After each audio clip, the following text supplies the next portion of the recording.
here in Kampala, in Uganda, the Pearl of Africa.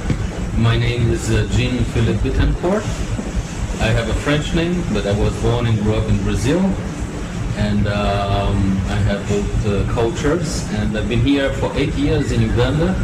And it's a lovely country. It reminds me a lot of Brazil, where I come from. And I've been running the Sheraton Kampala Hotel for all this time. We had the difficult period of COVID, which is fortunately over. So the country is back to normal business and welcoming tourists, business people, conferences, very important, big events, very big events coming up. Festive season, but in January we'll have Uganda is hosting G77 and Non-Aligned Movements Conference. So this is a unique occasion.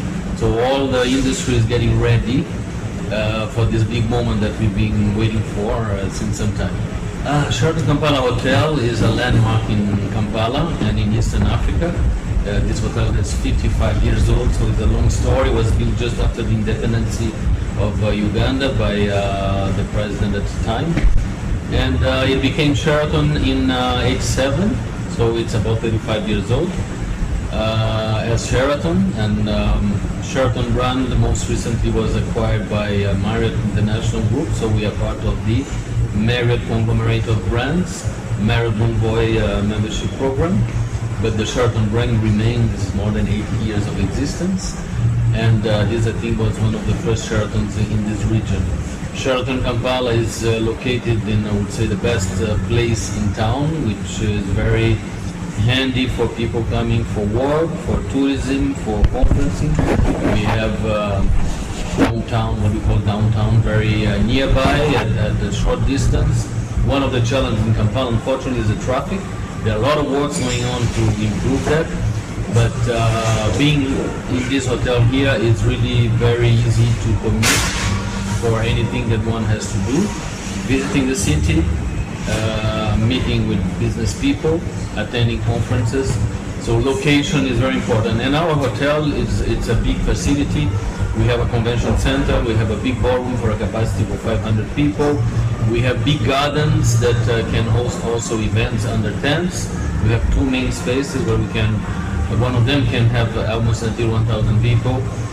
Many outlets, 236 rooms and suites, 3 presidential suites, almost 30 diplomatic junior suites, and then different types of rooms with king-size bed, twin beds, different views. All rooms have beautiful views. They are with open windows, so some are facing the side for downtown, the gardens. The other face the residential area called the Nagasero Kololo. So it's fresh, it's very lightened, it's green. I've always this sensation.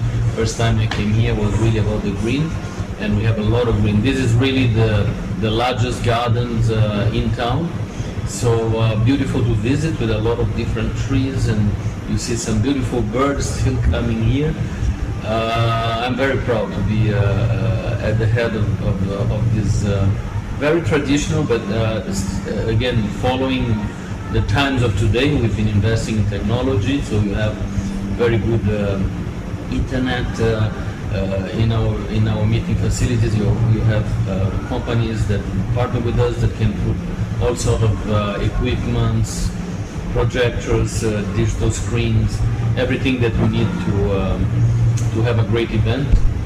And I would say that what is the most valuable thing is this is about the Ugandans. They're very hospitable people. What everybody says to me, you have really lovely staff because they are always smiling. They are very welcoming. And this is something that you find all over Uganda. It's really very important. And we do a lot of trainings, of course, to develop the technicalities that are required in all different areas. I'm very proud of my food and beverage team because we have varied foods for all types of expectations. We can have very good steaks, we have good Italian food, good African food, we have Middle Eastern food, we have what we call continental food with influences from different cuisines. And so we tailor-made menus for certain events according to the public which is requiring. We have also sushi. Sushi became very trendy. We have a sushi chef here, which is today enjoyed by everyone. And we put up front a lot of the local products we have, because Uganda is very rich in agriculture. It's a country that is self-sufficient in food. We have those fantastic avocados, pineapples, passion fruit, and all sorts of salads. It's what we try to use, these products that are fresh, delivered on a daily basis.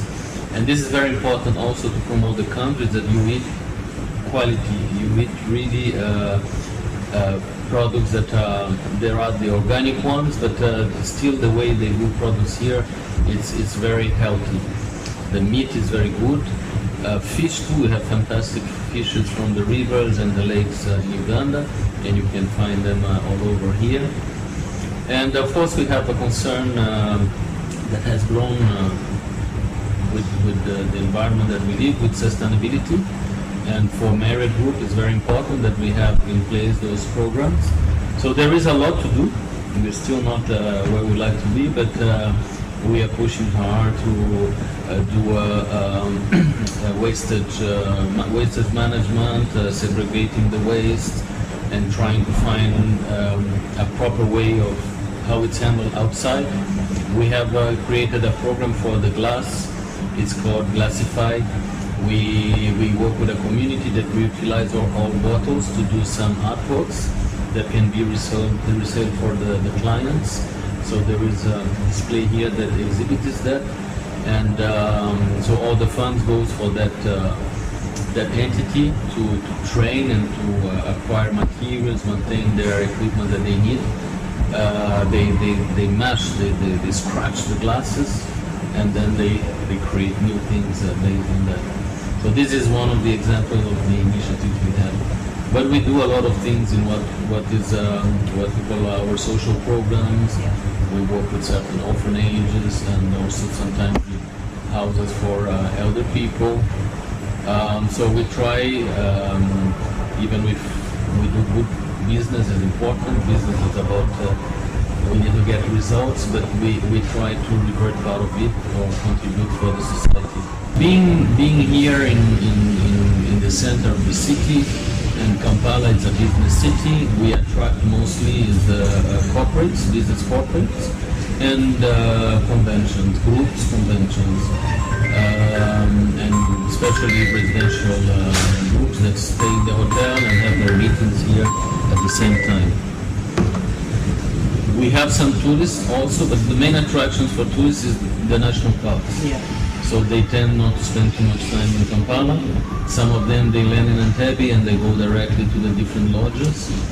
Some of them spend a couple of days at the end of their circuit to visit, because Kampala is very rich in history also, the history of the kingdom that was that is still very present, because we have a Kabaka, who's the king of the Pagandas, which are the tribe that was settled here, and they have a very beautiful, interesting story. And they were working in agriculture, fishing, and the way they constitute as a community socially was very advanced before